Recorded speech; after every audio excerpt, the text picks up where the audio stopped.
28장 11절로 15절 말씀입니다. 시작. 여자들이 갈 때 경비병 중 몇이 성에 들어가 모든 된 일을 대제사장들에게 알리니 그들이 장로들과 함께 모여 의논하고 군인들에게 돈을 많이 주며 이르되 너희는 말하기를 그의 제자들이 밤에 가서 우리가 잘 때 그를 도둑질하여 갔다 하라. 만일 이 말이 총독에게 들리면 우리가 권하여 너희로 근심하지 않게 하리라 하니 군인들이 돈을 받고 가르친 대로 하였으니 이 말이 오늘날까지 유대인 가운데 두루 퍼지리라. 아멘. 기도합시다.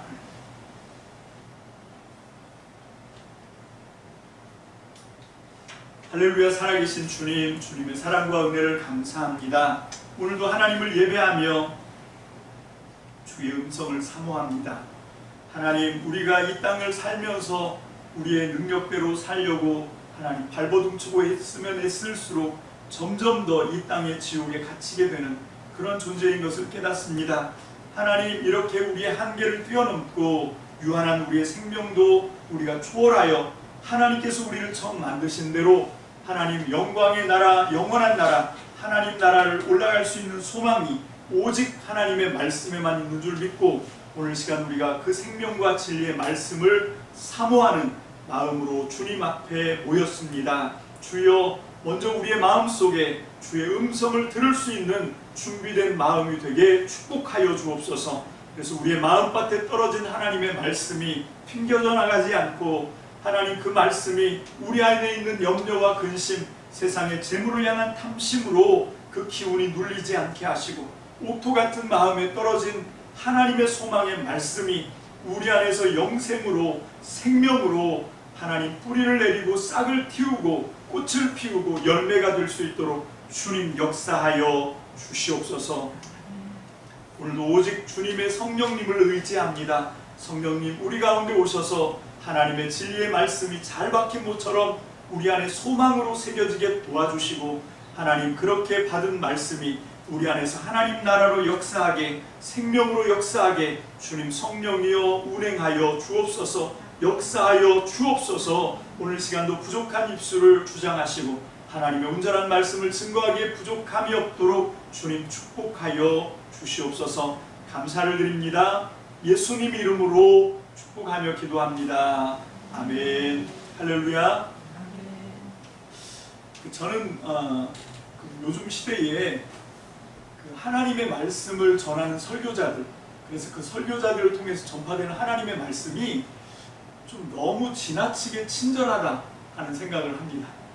그리고 하나님의 말씀은 사람들에게 듣기 좋은 감미로운 그런 친절한 음성으로 들려지는 게 저는 썩 그렇게 좋지 않다고 생각해요. 그러니까 뭔가 하면 예수님은 우리가 이 세상에서 소금이 되기를 원하고 빛이 되기를 원하시잖아요. 그런데 그 설교가들의 입에서는 소금이 아니라 설탕가루가 나오는 것 같습니다. 초콜릿이 나가는 것 같아요. 그래서 성도들이 소금이 아니라 설탕이 되게 하는 것 같아요. 그래서 그냥 세상에서 흔적도 없이 흐물흐물하게 녹아지는 그런 삶을 사는 거 아닌가? 그런 생각을 합니다. 적당히 타협하고 적당히 즐겁게 그냥 자기들의 삶에 치중하게 하는 그런 것이 오늘날 이 설교의 부작용 중 하나가 아닐까. 물론 그게 전적으로 설교의 책임은 아니라고 저도 생각을 하지만 설교는 적어도 그런 추세로 가는 세상을 향해서 정말 여러분 바다에서 놀다가 바닷물이 한번 코로나19로 이렇게 들어온 적이 있습니까? 정신이 뻗쳤다죠. 얼마나 짠지 정말 경악을 할 정도로 깜짝 놀랄 정도로 그 소금물이 확 들이켜지는. 저는 그렇게 생각합니다. 예배 시간이 그런 경험을 하는 시간이 돼야 되지 않겠나.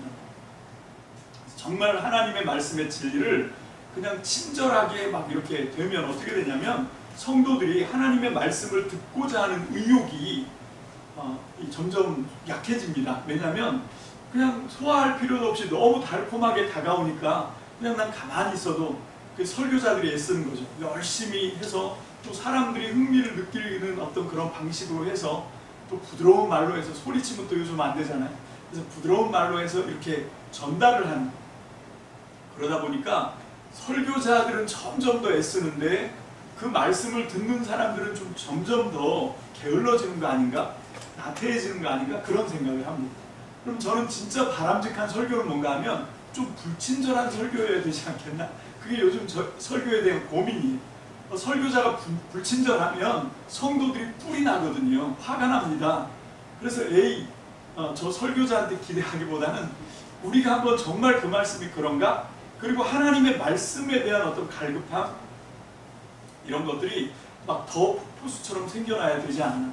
여러분 정말 좋은 설교는 뭔가 하면 설교를 딱 듣고 오늘 마태복음 설교를 들었는데 지난주에는 에베소서 설교를 들었는데 내가 성경을 읽을 필요가 없겠구나.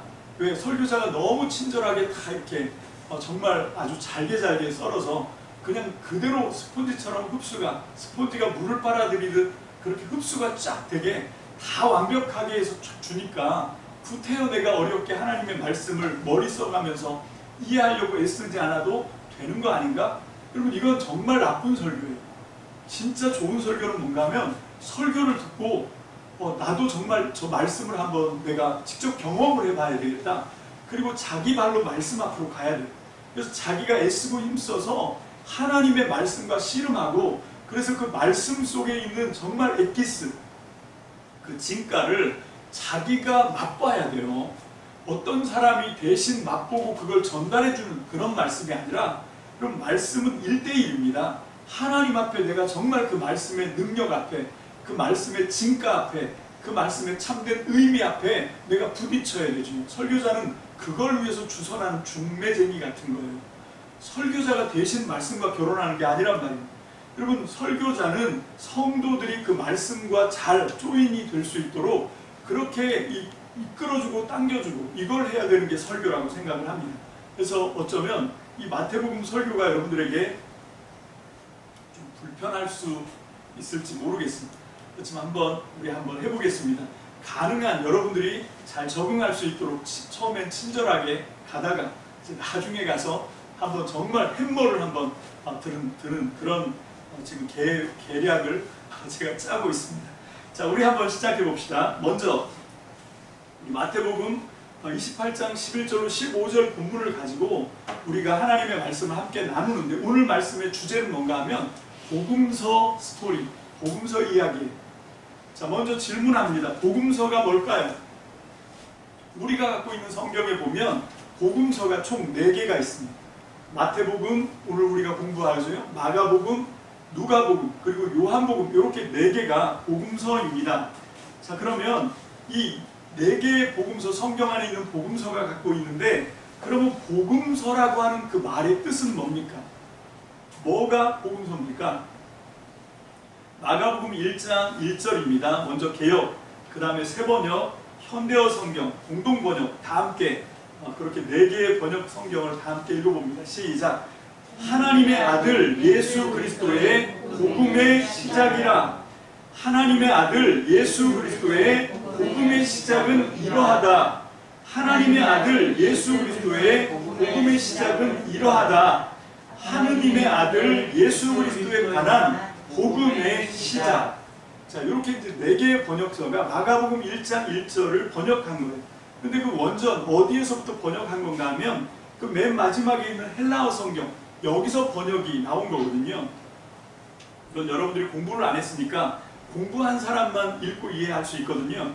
아르케투 유앙겔리온 이에수스 크리스투 그리고 가로친 게 휘우스 데우예요. 그 휘우데우라고 하는 말이 가로에 들어있는데 이게 뭔가 하나님 아들이라는 뜻입니다. 데우가 하나님이고 휘우스라고 하는 말에 그 명사형이 휘우인데 이 휘우라고 읽어지는 이게 아들입니다. 그러니까 하나님 아들 요거는 가로 속에 들어있어요.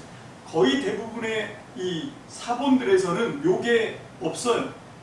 없고 그 일부의 그 사본에 요 가로에 있는 이 휘우데우라고 한 하나님 아들이라고 한 말이 그래서 사람들이 이건 아마 후대에 첨가된 것일 거다 이렇게 생각을 하죠. 자, 그래서 여기 보면 아르케 이건 뭔가 하면 태초에 이런 말이에요. 또는 그 속에 기원 이런 말도 있고 또 시작이라고 하는 의미도 있는데 여기서는 시작이라고 하는 뜻을 갖고 있는 거죠. 헬라어 원어를 직접 번역을 해보면 아르케 이건 시작이에요. 시작. 뭐가 시작됐나? 투 이거는 이 소유격 관계대명사거든요. 소유격. 이건 뭐의 소유격인가 하면 예수스 그리스도. 그러니까 예수 그리스도의 이런 뜻이. 그러니까 예수 그리스도라고 하는 그 명사에게 딸려가는 소유격이거든요. 그러니까 뭔가 예수 그리스도의 유한겔리온, 복음, 복된 소식. 그러니까 뭐가 시작됐냐? 바로 예수 그리스도의 복된 소식이 시작됐다. 그러니까 이 헬라어를 직역하면 시작, 예수 그리스도의 복음 이걸로 끝납니다. 근데 거기에 이제 구현해서 하나님 아들 요게 들어가죠.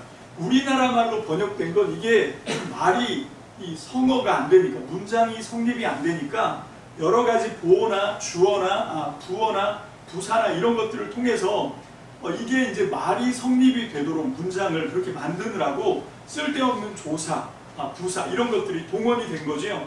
그래서 뭐 하나님의 아들 예수 그리스도의 복음의 시작은 이러하다 할 때 뭐 복음의 의, 또 은 이러하다 이런 말들은 이게 없는 말인데 이렇게 갖다 넣어서 의미를 살리려고 하는 그런 말인 거죠. 자, 중요한 건 복음이라고 하는 유한겔리온이라고 하는 말이 성경에 맨 처음에 쓴 게 이 마가복음 1장 1절이라는 거예요. 마가복음 1장 1절이 요 말을 맨 처음에 썼습니다. 이 유한겔리온이라고 하는 말이.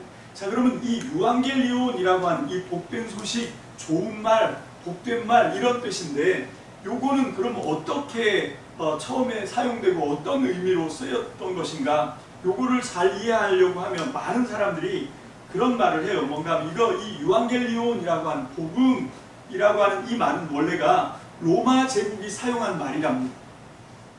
근데 저는 그 의견에 별로 그렇게 동의하지 않는 편이에요. 그런데 한번 여러분들에게 소개를 하나 해드리려고 합니다. 이 유한겔리온이라고 하는 말이 로마 제국에 쓰여져요.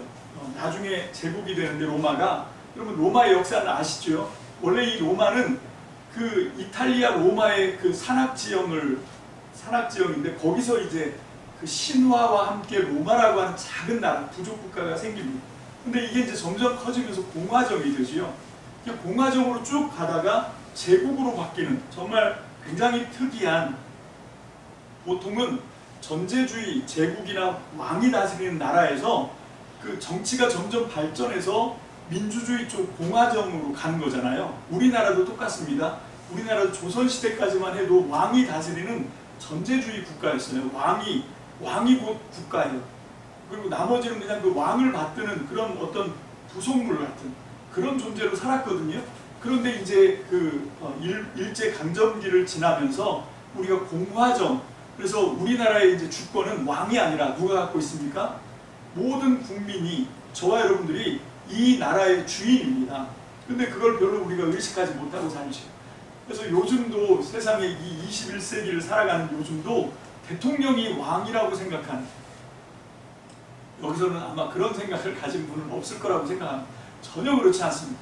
대통령은 우리가 5년 동안 부리는 우리의 머슴 같은 거예요. 우리 일꾼입니다. 이 나라의 주인인 국민들을 위해서 봉사하는 그런 일꾼인 거지, 절대로 자기 마음대로 국가의 운명이나 나라를 자기 마음대로 그렇게 좌지우지하는 그런 존재가 아니거든요. 그렇게 하도록 또 내버려둬서도 안 돼요. 주인들이 좀 정신을 번쩍 차리고 잘못하는 게 있으면 회초리도 들고 그런 좀 주인 행세를 해야 되는데 그런 좀 안타까움이 있습니다. 그런데 오늘은 제가 정치 얘기를 하는 시간이 아니고 하나님 말씀을 하는 시간이니까 요 정도만 하고요. 자, 그래서 이제 로마가 생겨났는데 이 로마가 언제 부흥을 하냐면 주후 5, 60년, 주전 5, 60년쯤 되면 이 로마에 정말 걸출한 장군 2명이 나오죠. 그러면 여러분들도 많이 이름을 들어봤을 거라고 생각하는데 이 로마에 걸출한 장군 2이 등장하는데 그 장군의 이름은 누군가 하면 먼저 첫 번째가 그나이우스 폼페이우스 마그누스. 이게 이제 이 사람의 이름이에요. 보통 우리가 폼페이우스 이렇게 알고 또는 폼페이우스 마그누스 이렇게 아는데 영어권 발음으로 가면 폼페이우스 믹누스 이렇게 얘기하는, 여러분 처음 들어보십니까? 폼페이우스 장군이라고 하는 장군이 있고 이 폼페이우스보다 한 20살 어린 여러분 이 이름은 들어보셨어요? 가이우스 율리우스 카이사르. 이게 이제 원명이에요. 근데 이게 또 영어권으로 가면 카이우스가 시저로, 그래서 이 율리우스 시저 이렇게 발음한, 그래서 뭐 율리우스 시저나 카이사르나 하여튼 이렇게 하는, 그래서 우리 성경에도 나옵니다. 우리 성경에서는 뭐라고 번역을 했냐면 가이사, 이렇게. 이게 로마의 이제 황제의 이름처럼 되는, 이게 원래 율리우스 카이사르에서 나오는 말이거든요.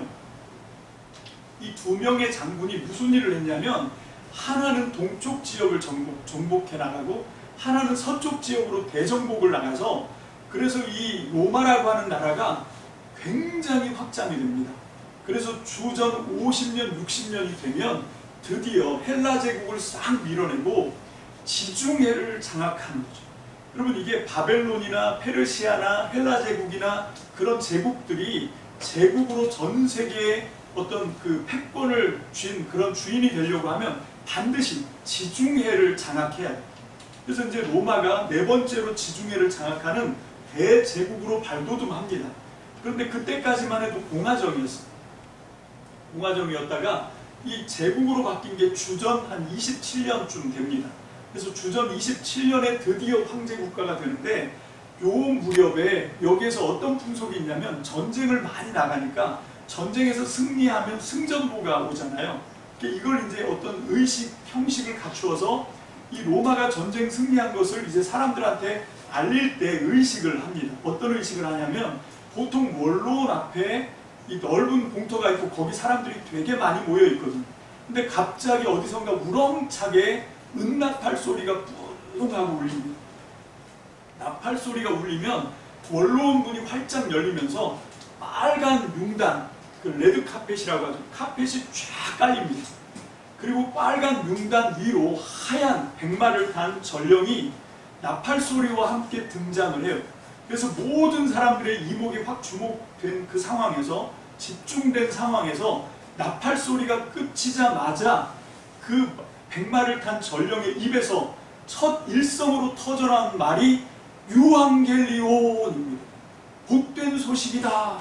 그러면서 우리 그 율리우스 카이사르가 저쪽 프랑스에서 전쟁을 해서 승리하셨다. 폼페이우스 장군이, 폼페이우스 마그누스가 이집트를 정복하셨다. 이런 전쟁의 승전보를 알릴 때, 그때 맨 처음에 나온 말이 유앙겔리온이에요.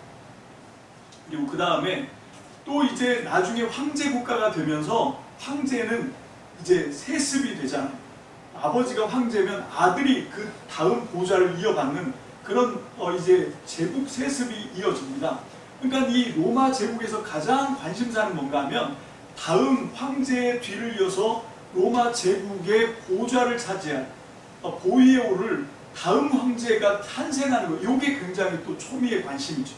근데 이제 드디어 기다리고 기다리던 황제가 아기를 낳는데 이게 아들인 거죠. 그러면 이제 황제가 살고 있는 황제궁에 넓은 궁전 대문이 활짝 열리면서 또 레드카펫이 은나팔 소리와 함께 쫙 깔리는 거예요. 그리고 나팔 소리와 함께 등장한 하얀 백마를 탄 전령이 이제 나팔 소리가 끊기면 이제 첫 일성으로 하는 말이 유앙겔리온. 그리고 그 다음에 뭐라 그러겠어요? 우리 황제가 아들을 보셨다. 다음 보좌에 오르실 황제가 탄생하셨다. 이게 유앙겔리온이에요. 자, 이렇게 로마 제국이 분명히 이런 의식을 갖고 있었어요. 분명히 이렇게 할 때 첫 일성으로 유앙겔리온 복음이라고 하는 말을 썼습니다. 자, 그런데 이제 이게 드디어 주후 70년에 첫 번째로 쓰여진 마가복음 1장 1절에 유앙겔리온 하고 나온 거죠. 그럼 이게 이런 사연이 있습니다. 그래서 많은 학자들이 로마가 했던 걸 그대로 본땄나 보다 생각하는데, 저는 생각이 다릅니다. 제가 왜 생각이 다르냐면 바로 이 본문 때문에 그래요. 어떤 본문인가 하면 이사야서 52장 7절입니다. 이사야 52장 7절 다 같이 한 목소리를 읽습니다. 시작. 좋은 소식을 전하며 평화를 공포하며 복된 좋은 소식을 가져오며 구원을 공포하며 시온을 향하여 이르기를 내 하나님이 통치하신다 하는 자의 산을 넘는 발이 어찌 그리 아름다운가. 바로 이 이사야 52장 7절의 말씀에서 우리가 즐겨 불렀던 복음송가, 여러분 기억나나 모르겠습니다. 복음 들고 산을 넘는 자들의 발길. 요게 여기서 나온 거예요. 아름답고도 아름답도다.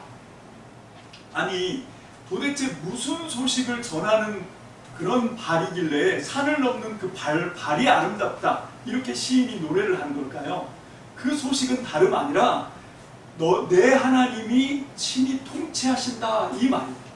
그러니까 지금까지는 허접한 왕들이 통치하고 정말 시부정치도 않은 그런 바벨론 제국, 페르시아 제국, 헬라 제국, 이런 로마 제국 이런 것들이 나라를 주권을 뺏고 나라를 뺏고 영토를 뺏고 사람들의 생명과 재산을 해치면서 통치 같지도 않은 그런 억압이죠. 착취죠. 이런 걸 당하던 사람들에게 이제 드디어 기쁜 소식이 들리는 거예요. 네 하나님이 친히 통치하신다.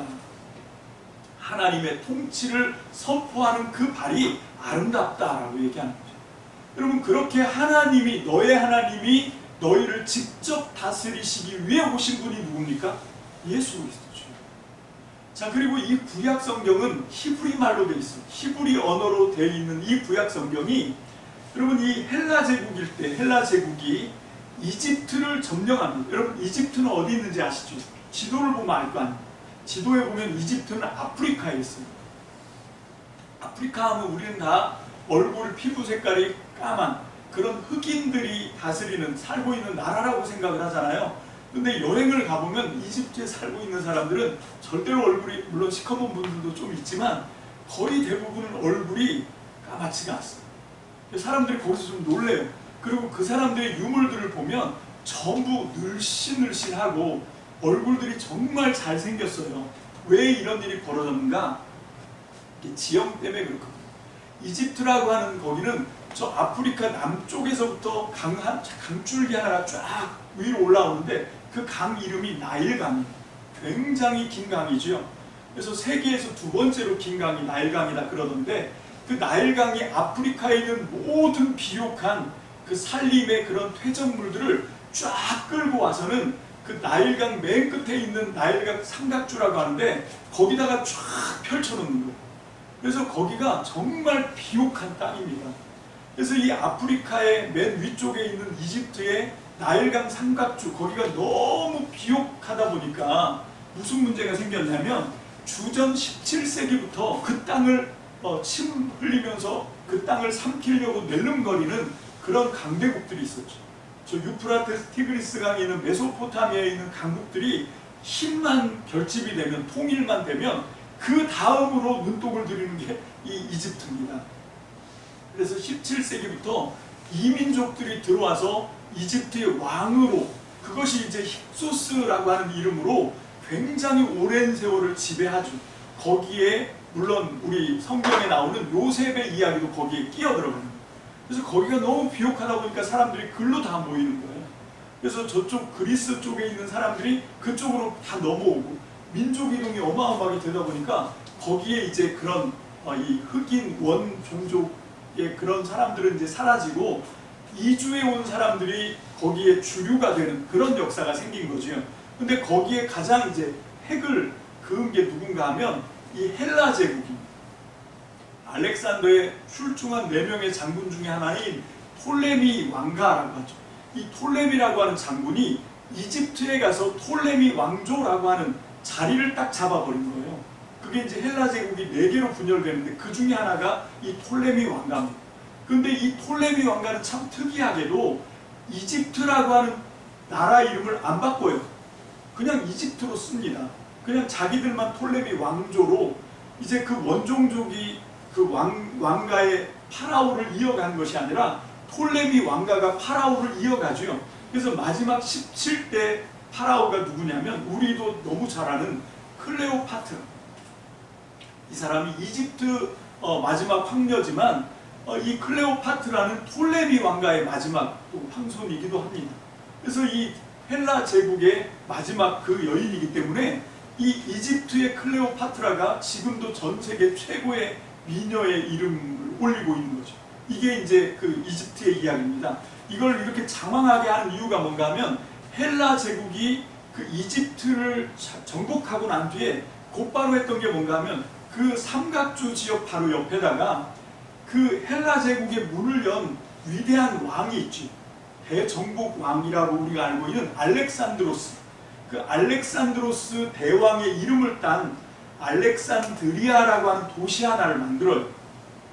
이 알렉산드리아는 물론 무역의 중심이기도 하지만 그 어떤 것보다도 전 세계에 가장 뛰어난 학문이 집약되고 거기에 전 세계 최고의 도서관이 세워지고 뭐 이런 걸 하다 보니까 학자들이 많이 모이는 그런 곳이 알렉산드리아입니다. 그런데다가 이 톨레미 왕가, 이집트의 이제 황제가 된 파라오가 된 톨레미 이 왕족의 그 톨레미 가문의 파라오가 뭐라고 명령하냐면 딱 와보니까 정말 이 이집트 땅은 비옥해서 너무 비옥하고 기름져서 눈독을 들였지만 또 한 가지 이 헬라 제국의 톨레미 왕가가 눈독을 들인 게 또 하나가 있어요. 근데 그건 이집트에 없어. 그게 어디에 있는 거였냐면 이집트에서 얼마 떨어지지 않은 가나안 땅, 히브리 민족들이 유대인들이 갖고 있는 거예요. 그게 뭡니까? 그게 구약 성경, 히브리 정경이라고 하죠. 이 그 알렉산더의 뒤를 이어서 헬라 철학을 가지고 그리스 철학을 가지고 전 세계를 정복했던 그런 4개의 헬라 제국 중에 하나인 톨레미 왕가가 다른 것에 눈독을 들인 것이 아니라 이 히브리 성경, 유대인들의 성경에 눈독을 들입니다. 그래서 이 히브리어로 된 성경을 헬라어로 번역하라고 명령을 내려요. 황명으로. 파라오의 명령으로 알렉산드리아에서 이 명령을 수행하죠. 누가 수행하냐면 알렉산드리아에 모여있던 그 알렉산드리아의 가장 뛰어난 학자 72명을 모아서 그 72명에게 미션을 줬는데 그게 뭔가 하면 히브리 성경을 헬라 성경으로 번역해라. 그래서 이렇게 해서 나온 헬라어 번역 성경 이름이 70인경입니다. 정확하게는 72명의 학자지만 그냥 대충 70명 해갖고 70명이 만든 성경에서 70인경, 이거는 구약의 히브리 성경을 헬라어 성경으로 번역한 성경이거든요. 이게 언제 이루어지냐면 주전 300년입니다. 주전 300년에 헬라어로 번역할 때 바로 조금 전에 읽었던 이 이사야서 52장 7절을 번역할 때 썼던 단어가 유앙겔리온이에요. 그러니까 이게 먼저입니다. 그리고 그 유앙겔리온 복된 소식의 내용이 뭐라고요? 너의 하나님이 직접 다스리신다. 너의 하나님이 통치하신다. 그러면 하나님이 직접 다스리시는 나라면 그게 무슨 나라? 하나님 나라. 하나님 나라가 왔다. 이게 복된 소식인 거죠. 자, 예수 그리스도가 물론 하나님의 아들입니다. 유앙겔리온 황제의 다음 보위를 이을 황자께서 태어나셨다. 로마의 전통입니다. 그것과도 물론 약간 비슷한 면이 있어요. 콜라보, 충분히 훌륭한 콜라보라고 할 수 있습니다. 그런데 그 원형은 이 이사야서 52장 7절에서 찾아야죠. 왜 사람 몸을 입고 오셨어요? 하나님이 직접 만드신 이 피조 세계를 직접 통치하시는 그 통치자로 하나님이 사람 몸을 입고 오신 분이 예수님 아닙니까? 그래서 오시면서 첫 일성이 뭡니까? 회개해라. 왜? 하나님 나라가 왔다 하시잖아요. 예수님이 하나님이 사람 몸을 입고 이 땅에 오신 이유가 뭔가 하면 바로 이 이사야가 예언했던 하나님 나라, 하나님의 통치가 오신다. 그 예언이 성취가 된 게 예수님입니다. 그래서 그분은 오셔서 첫 일성이 회개해라. 하나님 나라가 왔다. 이제 내가 하나님 나라를 세울 거다. 그렇게 해서 만들어진 게 예수가 머리고 그의 몸으로 이 땅에서 하나님 나라를 지금 우리가 만들어 가는 거죠. 그게 교회의 꿈 아닙니까? 우린 이 땅에 하나님의 나라를 성취하는 사명을 띈 사람들인 줄로 믿습니다. 아멘. 그래서 이게 복음인 거예요. 그래서 이 마가복음의 유앙겔리온은 저는 확신합니다. 이사야서 52장 7절에서 온 거지 무슨 되지도 않는 로마의 승전보나 아니면 황자 탄생에 거기서 따온 거 아닙니다. 저는 확신해요. 하나님이 친히 다스리신다. 네 하나님이 여호와께서 통치하신다. 여러분 이게 지금 예수님을 통해서 이루어진 거잖아요. 마가가 보니까 마가가 이 누군가 하면 베드로의 제자거든요. 베드로의 제자, 베드로의 수행원, 베드로의 통역사. 베드로가 또 이게 문맹이에요. 글을 못 써요. 그래서 베드로 대신 글을 써준 게 이 마가 요한입니다. 우리가 잘 아는 사도행전 2장에 나오는 그 예루살렘의 가장 큰 부자인 마가다락방 그 도련님, 그분이 이분이에요. 그래서 이분이 예수님의 이야기를 귀에 못이 않도록 듣습니다. 그래서 이제 첫 번째 이 복음서를 쓰거든요. 자, 그러면 질문이 생깁니다. 왜 이걸 기록을 하게 됐을까?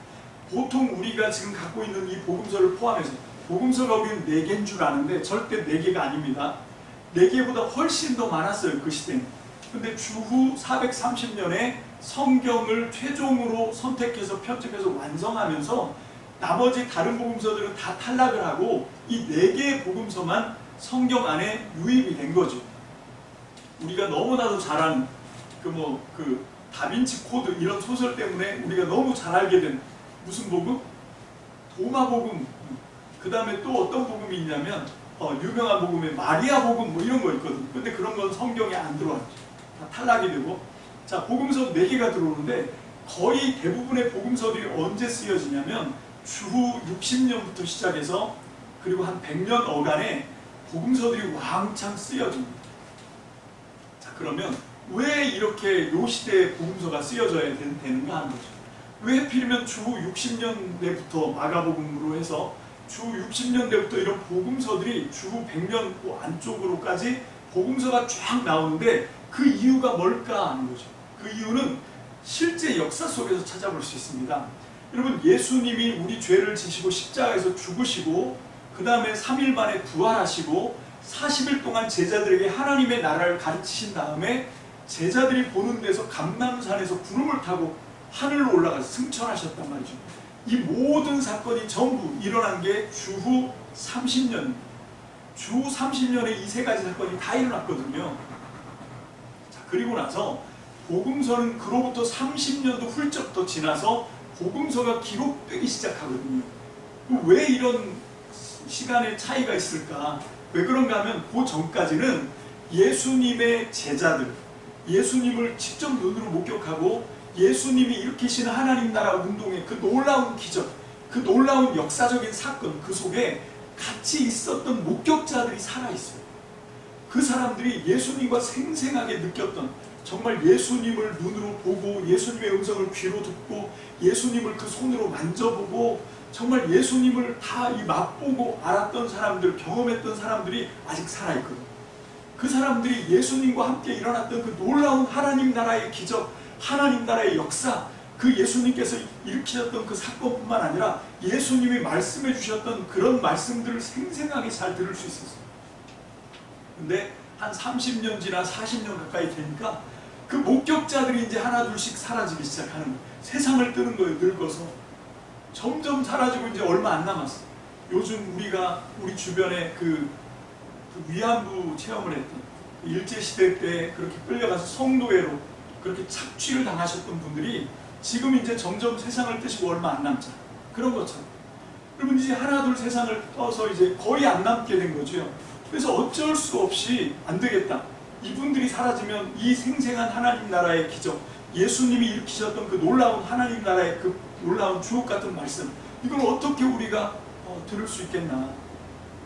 그래서 정말 궁여지책으로 아쉽지만 어쩔 수 없이 이걸 문자로 기록한 거죠. 그게 성경입니다.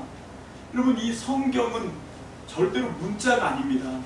성경이 글자로 기록됐지만 그게 전부다라고 생각하면 안 돼요. 여러분, 그걸 제가 지난번 바로 지난주 수요일 설교 4일 전이죠. 4일 전에 했던 설교, 유튜브, 우리는 밴드죠. 밴드를 통해서 여러분들이 꼭 그 설교를 들어보시고, 그런 겁니다.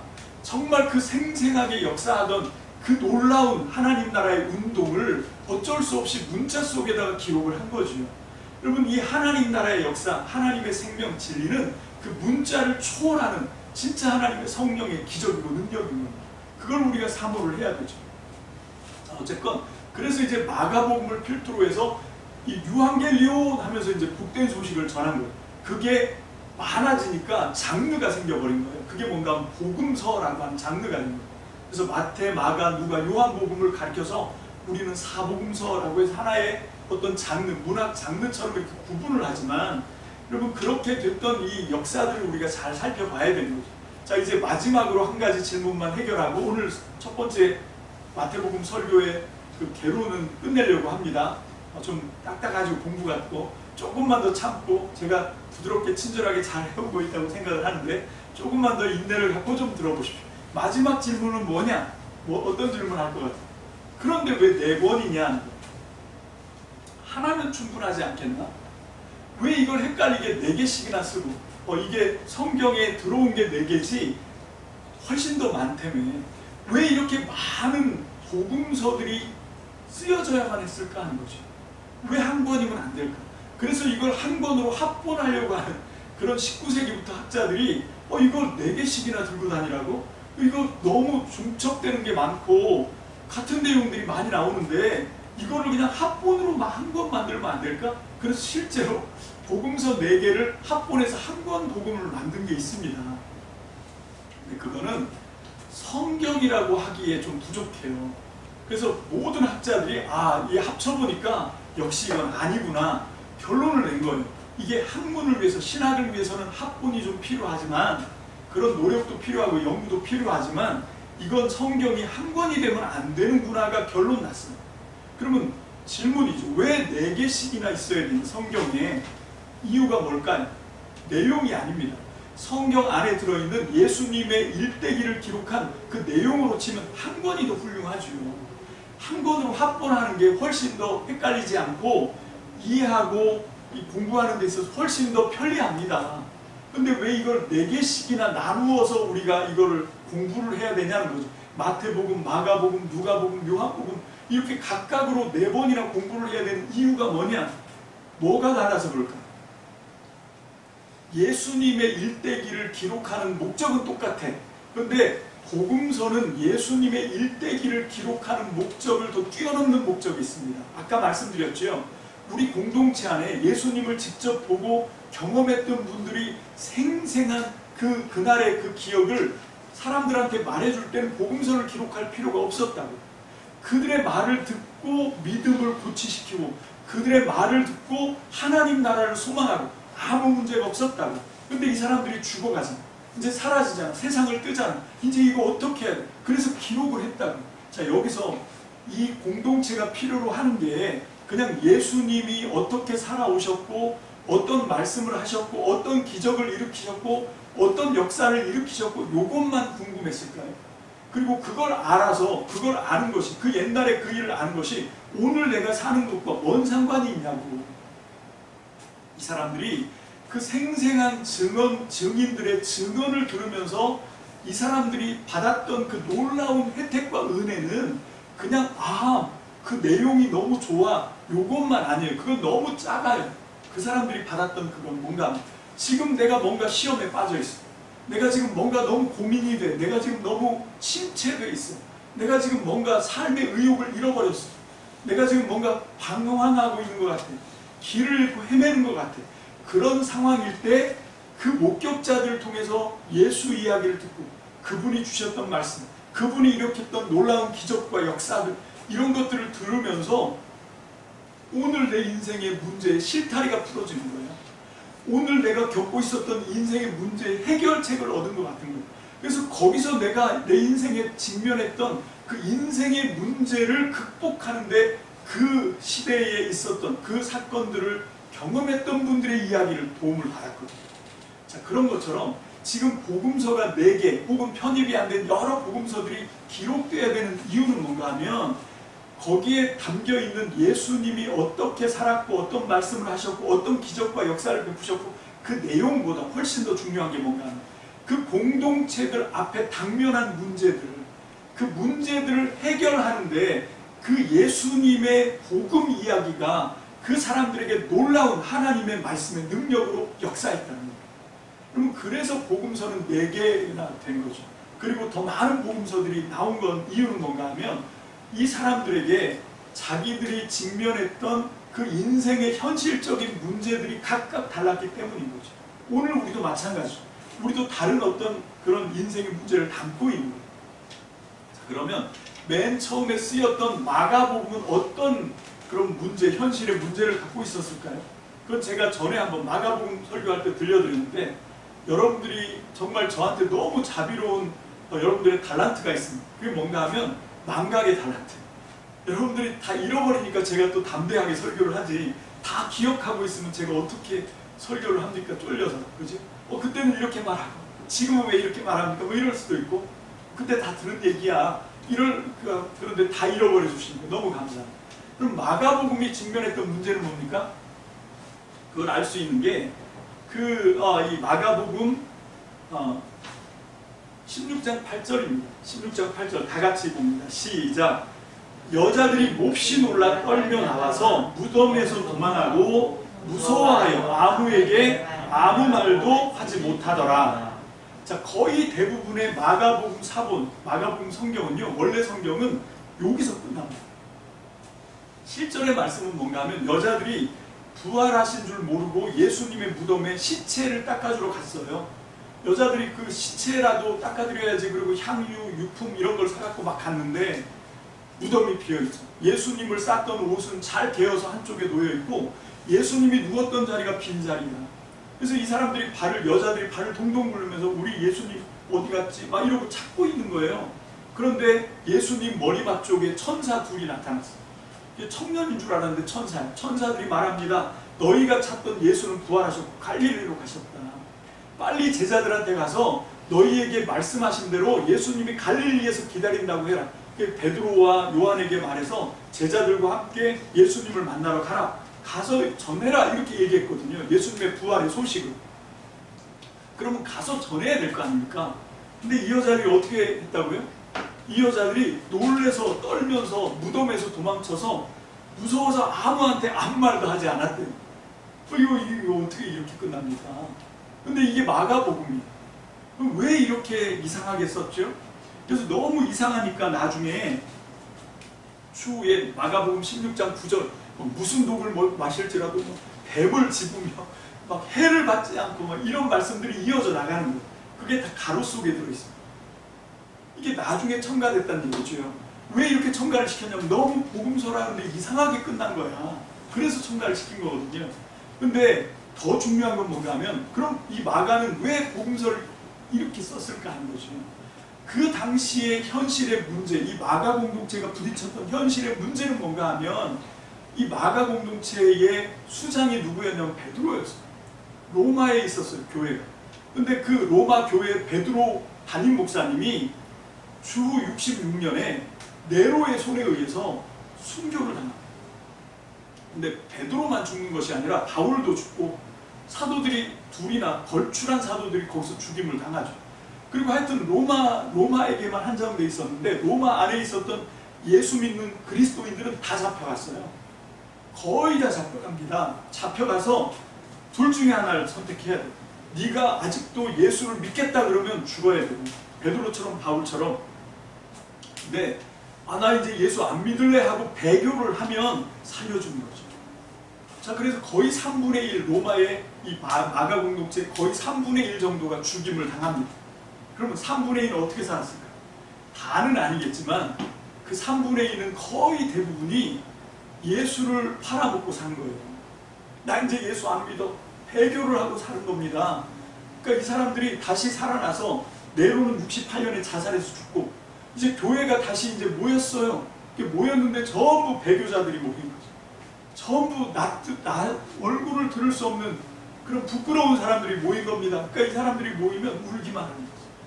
얼굴을 못 드는 거예요. 그래서 마가가 안 되겠다 이거. 우리 베드로 사도에게 들었던 예수님의 이야기를 이 사람들이 지금 직면하고 있는 이 현실의 문제를 극복할 수 있도록 어떻게 쓸 수 없을까? 그래서 나온 게 마가복음. 그래서 마가복음을 읽어보면 다른 복음서들도 다 거의 비슷하지만 특히 마가복음서에 보면 제자들이 하나같이 멍텅구리. 아니 어떻게 이렇게 쪼다릴 수 있지? 어떻게 이렇게 비겁할 수 있어? 보니까 제자들도 예수님이 잡힐 때 어떻게 했다? 겟세마네 동산에 기도하러 줄레줄레 따라갔다고. 예수님이 기도하시는데 아무도 기도 안 하고 잠만 퍼자다가 졸기만 하다가 정작 예수님이 가룟 유다가 끌고 온 유대 군병들한테 터지면서 검과 뭉치를 들고 와서 예수님을 사로잡아 갈 때에 제자들이 어떻게 했어요? 하나도 남지 않고 다 도망가요. 그게 기록되어 있어요. 우리만 도망간 게 아니었네. 우리만 목숨이 아까워서 예수님 모른다고 부인한 게 아니었구나. 예수님의 제자들이 한결같이 다 도망갔는데 이건 뭐죠? 여기 있는 여자들도 무서워서 떨면서 도망쳐서 무덤에서 도망쳐서 자기 집에 문 걸어 잠고 들어가서 아무에게 아무 말도 하지 않았네. 거기서 이 사람들이 동병상련 용기를 얻는 거예요. 아, 이분들도 이랬지만 나중에 정말 걸출한 주님 복음의 전도자들이 되는구나. 나도 소망을 가질 수 있겠네. 이게 지금 마가복음서를 통해서 위로해주고 싶었던 그 첫 독자들이었던 거죠. 자, 이제 오늘 본문의 말씀이 마태복음으로 돌아옵니다. 시간이 너무 많이 돼서 짧게 끝내겠습니다. 자, 여기서 이제 마태복음 28장 11절로 15절에 이 마태복음이 당면하고 있는 문제가 나와요. 자, 다 같이 한 목소리로 전체를 다시 한번 봅니다. 시작. 여자들이 갈 때 경비병 중 몇이 성에 들어가 모든 된 일을 대제사장들에게 알리니 그들이 장로들과 함께 모여 의논하고 군인들에게 돈을 많이 주며 이르되 너희는 말하기를 그의 제자들이 밤에 와서 우리가 잘 때 그를 도둑질하여 갔다 하라. 만일 이 말이 총독에게 들리면 우리가 권하여 너희로 근심하지 않게 하리라 하니 군인들이 돈을 받고 가르친 대로 하였으니 이 말이 오늘까지 유대인 가운데 두루 퍼지니라. 자, 이 유대인이 당면한 이 문제가 여기서 다 들어있다 그랬습니다. 자, 지금 이 사건은 어떤 사건이냐면 역시 마찬가지로 예수님이 십자가에서 죽으시고 그래서 요셉의 무덤에 장사를 했는데 3일 뒤에 보니까 예수님의 시체가 사라진 거죠. 자, 지금 똑같은 얘기예요. 그래서 여자들은 이제 예수님이 부활하셨다는 소식을 듣고 제자들에게 가고 있습니다. 여기 마태복음 11절에 여자들은 제자들에게 부활 소식을 알리기 위해서, 마태복음 부활 소식을 알리기 위해서 가고 있을 때 그 무덤을 지키라고 세웠던 경비병 둘이 있었거든요. 근데 부활하시면서 일어나는 소음과 소리, 막 하늘이 번쩍거리고 천사들이 돌을 굴리고 막 이럴 때 여러분 이 사람들이 둘 중에 하나일 거예요. 도망을 쳤든지 아니면 기절했든지. 저는 두 번째라고 생각하는데 기절해 있었던 거예요. 기절해서 깨서 보니까 무덤이 빈 거죠. 그거 하라고, 그거 지키라고 지금 경비병 둘을 고용해서 세웠던 거거든요. 그런데 자기들의 이제 임무가 뭡니까? 이게 이제 허사가 된 거죠. 못 지킨 거예요. 그래서 이 사람들이 자기들의 목숨을 위해서 먼저 이 총독에게, 빌라도에게 가지 않고 누구에게 가냐면 대제사장들에게 갑니다. 장로들한테 먼저 가요. 유대인 제사장, 유대인 장로. 그랬더니 이 사람들이 오히려 이 경비병한테 뇌물을 주는 거예요. 돈을 막 주면서. 자, 13절을 다 같이 봅니다. 시작. 이르되 너희는 말하기를 그의 제자들이 밤에 와서 우리가 잘 때 그를 도둑질하여 갔다고 해라. 이건 뭔가 하면 유언비어예요. 거짓말이죠. 말을 맞춰서 시킨 겁니다. 이제 총독한테 끌려가거든. 요렇게 얘기해. 내가 시킨 대로, 대제사장이 시키는 대로, 장로들이 시키는 대로 요렇게 얘기해. 예수의 제자들이 내가 잠깐 졸고 있을 때 와서 시체를 훔쳐갔다고. 그렇게 얘기해. 그런 거예요. 돈을 주면서. 그러니까 안 할 이유가 없지요. 지금 이 경비병들은 안 그래도 예수님의 시체를 도둑 맞았든지 아니면 부활해서 걸어 나가셨든지 못 지켰기 때문에 총독한테 가면 죽거든요.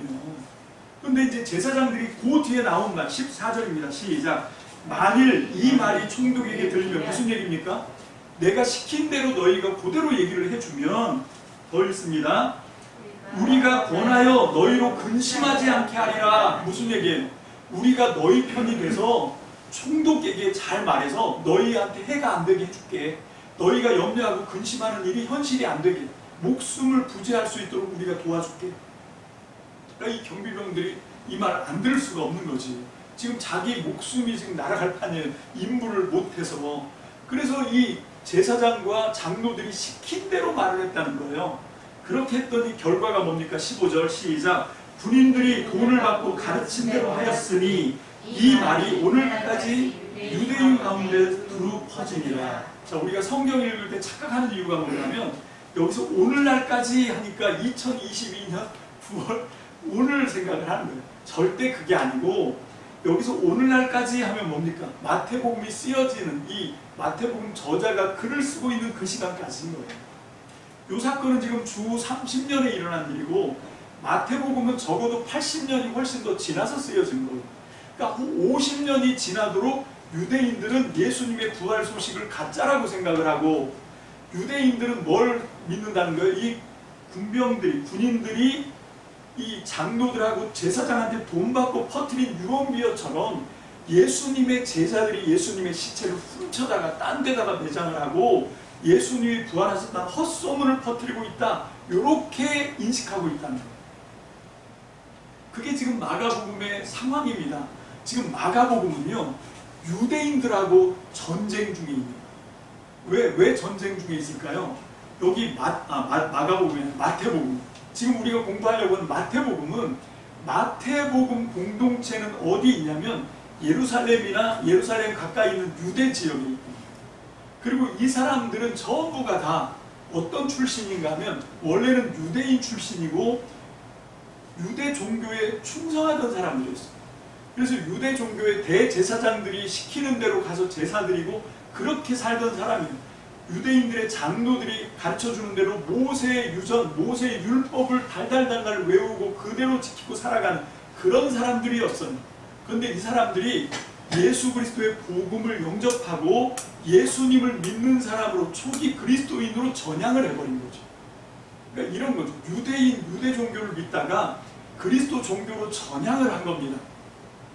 이게 이 마태복음서에 보면 그렇게 되면 유대인들에게 이 마태 공동체 사람들은 어떤 사람들이냐면 죽어야 되는 사람들이에요. 그래서 형제가 형제를 죽는 데 내주며, 심지어는 부모가 자식을, 자식이 부모를 죽는 데 내주며, 이게 어디에 해당되는 건가 하면 바로 이 마태 공동체에 있는 사람들을, 유대에 있는 사람들은 그렇게 취급을 한다는 거예요. 내 자식인데 얘가 초기 그리스도교로 마태 교회를 다녀. 그러면 없는 자식 치는 거예요. 없는 자식일 뿐만 아니라 우리 가문의 명예를 위해서, 요즘도 저 인도에 가면 명예살인이라는 걸 하거든요. 자기 딸이 풍속을 어지럽히고 하면 뭐 인터넷 같은 데다가 얼굴을 팔고 뭐 이런 걸 하면 아버지가 오빠가 죽여버려요. 그러면 그걸 살인죄로 취급을 해야 되는데 그게 아니라 자기 가문의 명예를 지키기 위해서 한 거기 때문에 이건 살인이 아니래. 뭐 이게 말이 됩니까? 여러분, 그런 것처럼 지금 유대인들이 마태 공동체를 향해서 갖고 있는 적개심, 살의 그런 게 있는 거예요. 자, 지금 그런 상황인 거죠. 그래서 이 마태복음의 공동체는 첫 번째 상황이 이 유대인, 유대 종교로부터 굉장한 위협을 실제로 받고 있는 사람들입니다. 그 사람들이 그 문제를 해결하기 위해서 이미 마가복음이 쓰여졌는데도, 그리고 마태복음은 거의 7, 80%가 마가복음하고 거의 똑같거든요.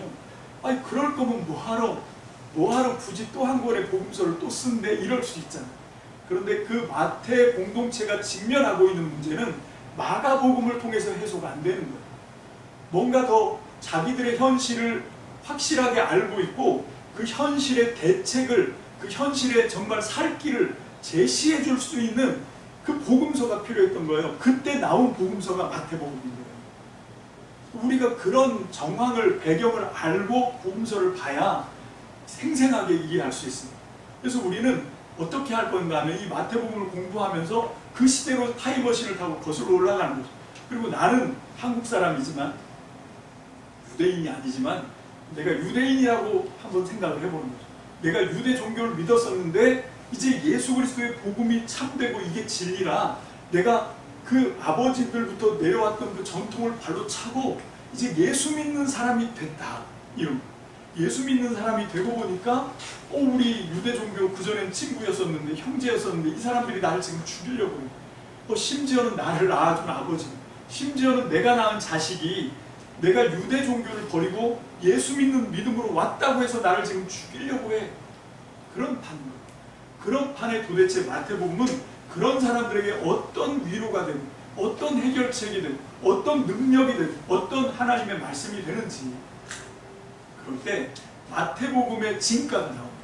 그래서 그 마태복음의 진가를 그렇게 경험을 해본 다음에 그 다음에 내 시대로 끌고 오는 거죠. 그러면 지금 내가 살고 있는 우리에게도 작거나 크거나 문제들이 있잖아요. 우리가 당면한 문제들 앞에 우리는 어떻게 이 마태복음을 통해서 하나님을 믿는 믿음으로 용기를 낼 수 있을까? 거기서 이제 답이 나오는 거예요. 거기서 길이 보이는 거예요. 거기서 하나님의 음성이 들리는 겁니다. 거기서 우리가 말씀을 만나게 되는 거예요. 그러면 그런 기적이 저와 여러분들에게 일어나게 될 줄로 믿습니다. 아멘. 그렇게 하기 위해서는 뭔가 하면 여기 있는 설교자만 땀 흘려서는 안 돼요. 여러분들이 같이 뛰어야 돼요. 여러분들이 사모해야 됩니다. 여러분들이 그 주후 80년, 90년대에 마태 공동체가 들었던 그 생생한, 그 능력 있는, 그 어마어마한 위력 있는 하나님의 음성을 지금 내가 꼭 들어야 되겠다. 그런 마음의 결심이 있어요. 그런 마음으로 지금 여러분들이 이제 집에 가셔서 해야 되는 일이 뭔가 하면 오늘 들었던 설교를 몇 번 더 들어야 되겠지만 그보다 더 중요한 게 있습니다. 뭡니까? 마태복음서를 1장부터 28장까지 읽어보시오. 짧습니다. 마태복음서를 한 장 한 장 읽으시면서 오늘 들었던 말씀을 염두에 두시고 지금 2022년을 사는 내가 보는 것이 아니라 그 시대에 당면했던 그 위협을 느꼈던 그 시대의 사람이 되어서 한번 읽어보시라는 거죠. 그 유대인들과의 갈등 속에서 목숨까지 위협받던 그런 사람들의 입장이 돼서 이 마태복음을 천천히 한번 읽어보시고 다음 시간에 우리가 하나님의 말씀 앞에 또 만남을 갖는 복된 저와 여러분들 되시길 주님의 이름으로 축복합니다. 기도합시다. 할렐루야. 주님, 주님의 은혜와 사랑을 감사합니다. 이제 우리가 복음서, 특별히 마태복음을 공부하려고 합니다. 우리 주님, 오늘 이 시간 첫 시간에 들은 이 말씀이 우리의 마음판에 잘 새겨지게 하시고 그래서 그 말씀을 기준으로 해서 마태복음서를 읽을 때 하나님 그 전에 보이지 않았던 것들이 우리의 눈에 띄게 하시고 그 전에 알지 못했던 하나님의 음성을 듣는 복된 시간이 우리에게 펼쳐질 수 있도록 주님 축복하여 주시옵소서. 그러기 위해서 가장 먼저 하나님의 말씀을 열어야 합니다. 우리의 시간을 내어야 합니다. 그리고 정말 마음을 가다듬고 하나님의 음성을 듣는 사모하는 마음으로 하나님 우리가 주님의 말씀, 특별히 마태복음을 우리가 정독할 수 있도록 은혜를 베풀어 주시옵소서. 감사를 드립니다. 예수님의 이름으로 축복하며 기도합니다. 아멘.